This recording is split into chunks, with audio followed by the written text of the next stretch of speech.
السلام علیکم دوستو، وہ کون سا پلیئر ہے جس کو زمبابوے کے خلاف پاکستان ٹیم میں شامل کیا گیا ہے، لیکن اسے پاکستان ٹیم کے کپتان بابر اعظم نے اسے پاکستان ٹیم میں شامل کیا ہے، وہ بھی شاداب خان کی جگہ۔ تو آئیے دوستو، اس ویڈیو کے اندر تمام تر ڈیٹیل بتاتے ہیں۔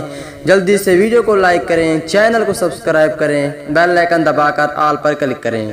تو دوستو بڑھتے ہیں ویڈیو کی جانب۔ تو دوستو اس کھلاڑی کا نام ہے قومی کرکٹ ٹیم کے فاسٹ بولر وسیم اکرم کا کہنا ہے کہ جب لوگ عثمان قادر کو پرچی کہیں تو انہیں بہت غصہ آتا ہے۔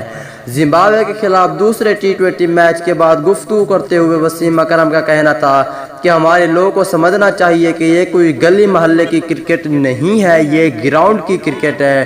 اس لیے دوستو عثمان قادر نے زمبابوے کے خلاف دوسرے ٹی20 میں بہت ہی اچھی کارکردگی دکھائی ہے، جس کی وجہ سے تو دوستو یہ عثمان قادر پاکستان ٹیم نے اس لیے شامل ہوئے ہیں۔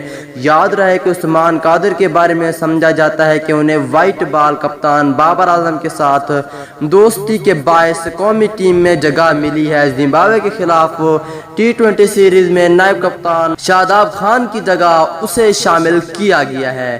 تو دوستو یہ تھی آج کی لیٹسٹ اپڈیٹ۔